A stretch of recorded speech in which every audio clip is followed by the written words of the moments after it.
Boy grew sharp teeth. His hairstyle became a back haircut. The collar of his shirt stood up, and his eyes became bright and clear. The boy John was a dark one. He was a student at a magic school. The magic school welcomed children from all clans. Each of them had a different ability. The salamander clan can change their body color according to the environment. The girl next to him is a ghost. Her body can turn into a spirit. The pumpkin monster can ignore all physical attacks. The girl's body is wrapped in cloth. She's a mummy. The witches are even older. There was also a boy who could change the shape of his body. He takes his head right off. The boy with the glasses is a werewolf. He transformed himself. His body grew hair. His hands became claws. And the fairies. She grew wings. She flew straight up into the air. Every time they showed their abilities, their parents were proud of them. They were the hope and future of the family. But I never imagined this fairy hadn't mastered the art of flying yet. She fell out of the sky. She fell right on top of John. Father rushed up to him to check on John's condition. He spat out a mouthful of blue liquid, and that worried his father, because John was the only child left in the family. He can't be harmed, or the vampire family will die. Father rushed him back to his temporary home. Fortunately,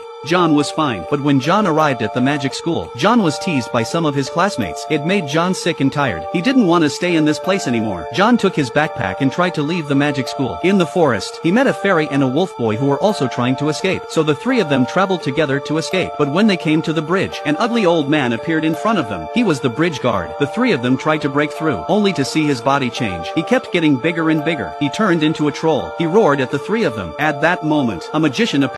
Man waved his hand at the troll, but it was the wrong magic. A princess's headdress appeared on the troll's head, and a dress on his body. The troll was ashamed of himself. Darl the wizard fled with the three of them. Darl gave them a warm welcome, but his magic was confused. He tried to make a drink, but a toy duck appeared, trying to bring out books. He nearly toppled the bookcase. While Darl was out, the trio found a book in the library of the magic school that showed them how to escape from the school. So the three of them set off for the book's location. They arrived at the library. They snuck past the guards and opened the door to a room. Inside was a dark passage. At the end of the passage, a room lit up. When they entered, they found there were torches all around. In the center was a stone table, and on it was a map of the library. But while Lisa and John were looking at the map, the wolf boy lay still. In front of him appeared a vicious dog, and its eyes were dark red. When wolf boy saw this, he took out a bag of treats and the dog became a good boy. Lisa and John got around them. They escaped through a small door. They passed through a dark corridor. John pulled Lisa to her feet.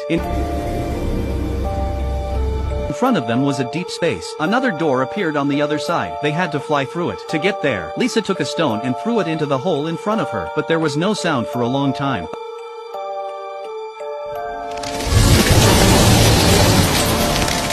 A swarm of bats flew out. The two of them were startled. John used his family's gift. He mimicked the sound of the bats to find out what was going on. Sure enough, there were some pillars down there that were invisible to the eye. John told Lisa to follow him. He jumped right over them, and sure enough, they stopped in the air and stepped on a pole. John remembered where the next pillar was. He